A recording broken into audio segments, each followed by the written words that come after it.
محترم ناظرین، تکبیر تشریق کسے کہتے ہیں اور تکبیر تشریق پڑھنا سنت ہے، فرض ہے یا واجب ہے، اور تکبیر تشریق کس دن سے یعنی کس تاریخ سے کتنی تاریخ تک پڑھی جاتی ہے، آج ہم اس ویڈیو میں اسی کے اوپر بات کریں گے انشاءاللہ۔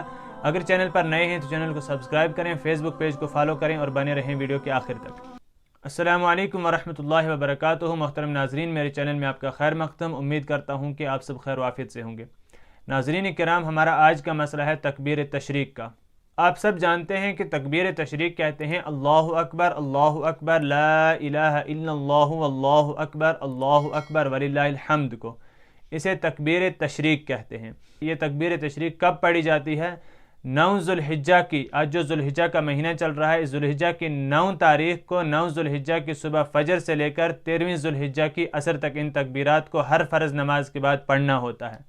آج چونکہ ذوالحجہ کا مہینہ چل رہا ہے اور 10 ذوالحجہ کو عید الاضحیٰ ہوتی ہے، اسی لیے 9 ذوالحجہ کی فجر سے لے کر 13ویں ذوالحجہ کی عصر تک ہر نماز کے بعد تکبیر تشریق بلند آواز سے پڑھی جاتی ہے، اور یہ پڑھنا واجب ہے۔ اگر امام جو ہے اس تکبیر کو پڑھنا بھول جائے تو مقتدی حضرات اس تکبیر کو بلند آواز سے پڑھیں۔ تو معلوم ہوا کہ تکبیر تشریق کہتے ہیں اللہ اکبر لا الہ الا اللہ واللہ اکبر وللہ الحمد، جو کہ پڑھنا واجب ہے 9 ذوالحجہ کی فجر سے لے کر 13ویں ذوالحجہ کی عصر تک ہر نماز کے بعد۔ تو لہٰذا انشاءاللہ اس کو بلند آواز سے پڑھیں، سب پڑھیں مل کر، اور اللہ تبارک و تعالیٰ اس کا بڑا اجر دیتے ہیں، بڑا ثواب ہے اس کا، تو اور یہ پڑھنا واجب ہے۔